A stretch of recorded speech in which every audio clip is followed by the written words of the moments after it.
dari kelompok 6 ingin mengunjungi Museum Satria Mandala. Pertama-tama, perkenalkan nama saya Muhammad Rifat Harafi. Saya Raka Ardiansyah. Saya Muhammad Ibrahim Kamil. Saya Parija Kurnia. Saya Muhammad Raka. Let's go! Let's go! Let's go!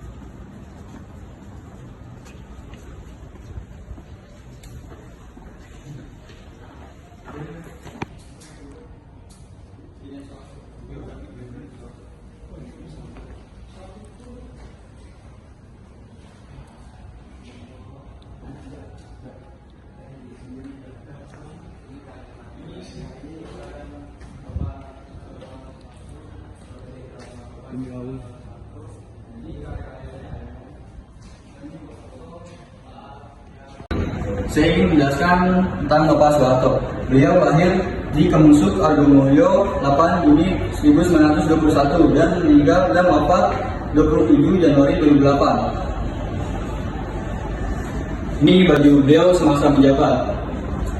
Dan ini karya-karya beliau. Novel-novelnya. Ini foto-foto saat beliau menjabat.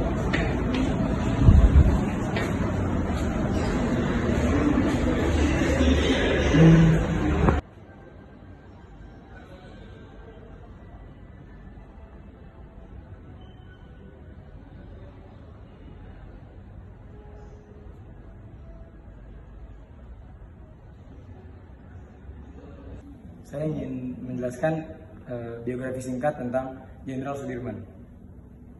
Jenderal Besar TNI Raden Sudirman adalah seorang perwira tinggi dari Indonesia pada masa Revolusi Nasional Indonesia sebagai Panglima Besar Tentara Nasional Indonesia pertama.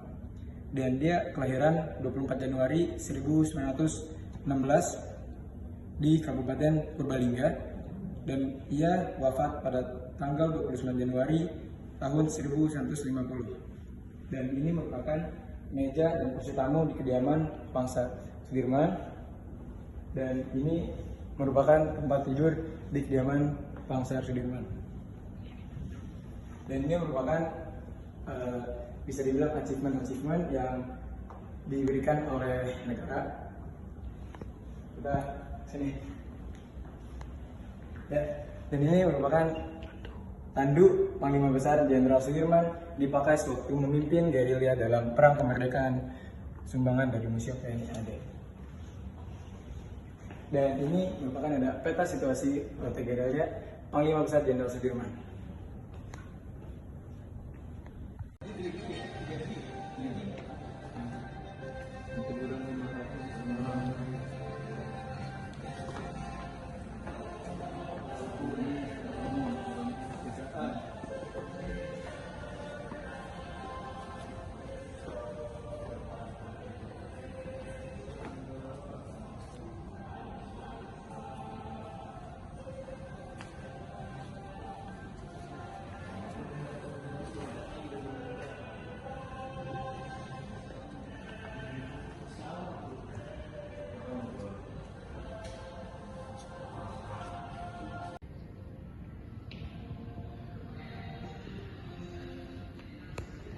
Halo, ini adalah gambaran tentang tandanya bahaya dalam Perang Kemerdekaan. Dalam masa Perang Kemerdekaan, bantuan rakyat kepada prajurit-prajurit kita besar sekali. Bantuan itu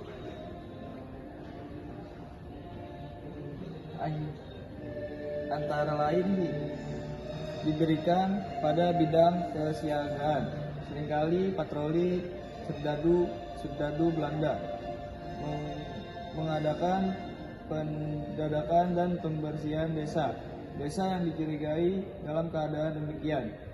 Ini adalah gambarannya.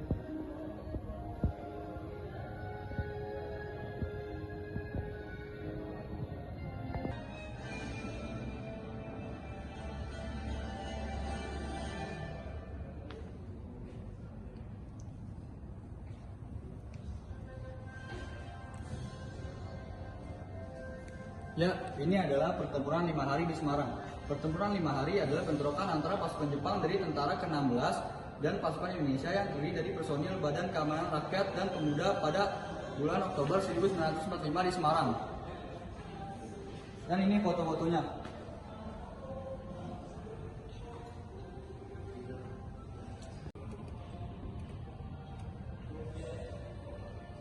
Oke, kali ini saya akan menjelaskan operasi lintas laut Banyuwangi Bali.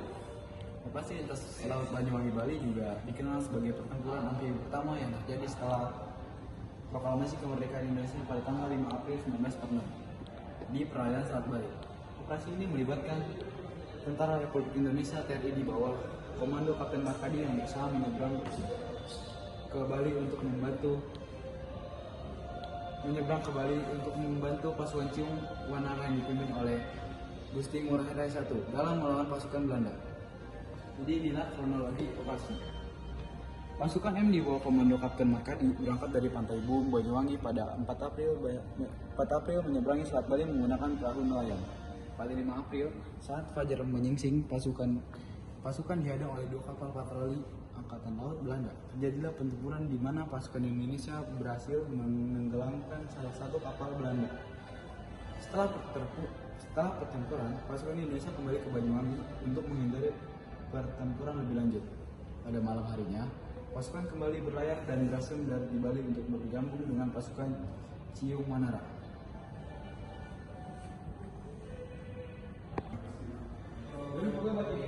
Oke teman-teman, jadi hari ini saya akan membahas Bandung Lautan Api. Jadi peristiwa ini dari tanggal 23 Maret tahun 1946. Nah, penyebab terjadinya Bandung Lautan Api sendiri bermula pada kedatangan sekutu dan ninja di Indonesia yang terjadi setelah Jepang menyerang kepada sekutu. Nah, ini adalah contoh dari Bandung Lautan Api. Nah, ini adalah catatan-catatan dari peristiwa-peristiwa tersebut.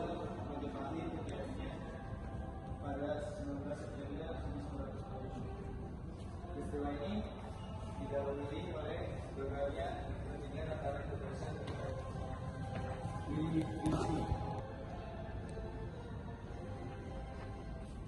Ya, dan ini merupakan gambaran ketika pengumuman proklamasi RI di Medan yang diresmikan pada tanggal 6 Oktober tahun 1945 di lapangan Fukaraido, sekarang lapangan Merdeka.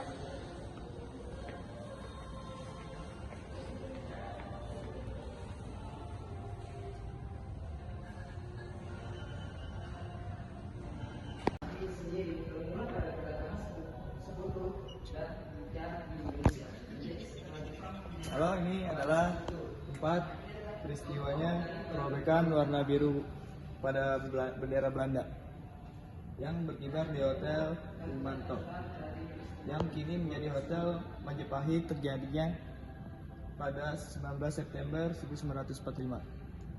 Peristiwa ini didahului oleh gagalnya perundingan antara Indonesia dengan Wivisi Ploegam untuk merupakan bendera Belanda yang dikibarkan di hotel tersebut.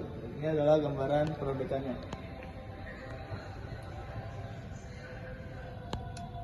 Yuk.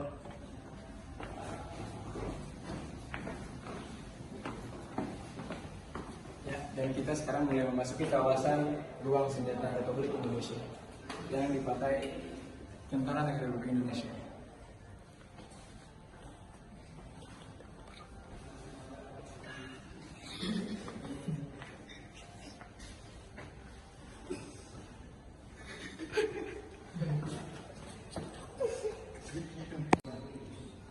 Kali ini saya akan menunjukkan salah satu senjata yang dipakai Tentara Negara Kesatuan Indonesia, yaitu bom anti personil.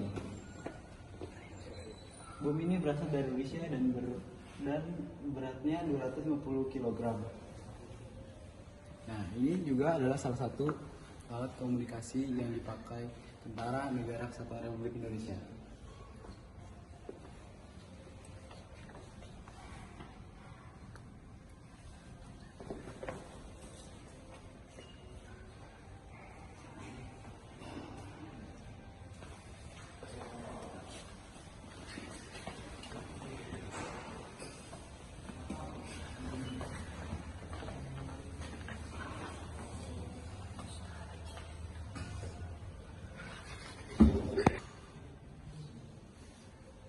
Oke teman-teman, jadi ini adalah senjata tradisional yang dipakai oleh pahlawan kita dari tahun 1945 sampai 1949, yaitu ada pedang Belanda, samurai, keris, trisula, keris, dan samurai lagi dan pedang yang dipakai oleh pahlawan-pahlawan kita.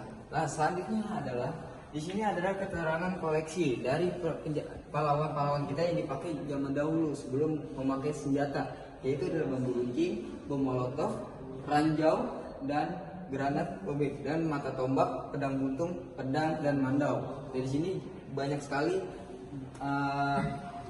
barang-barang yang dipakai oleh pahlawan-pahlawan kita sebelum memakai senjata-senjata TNI.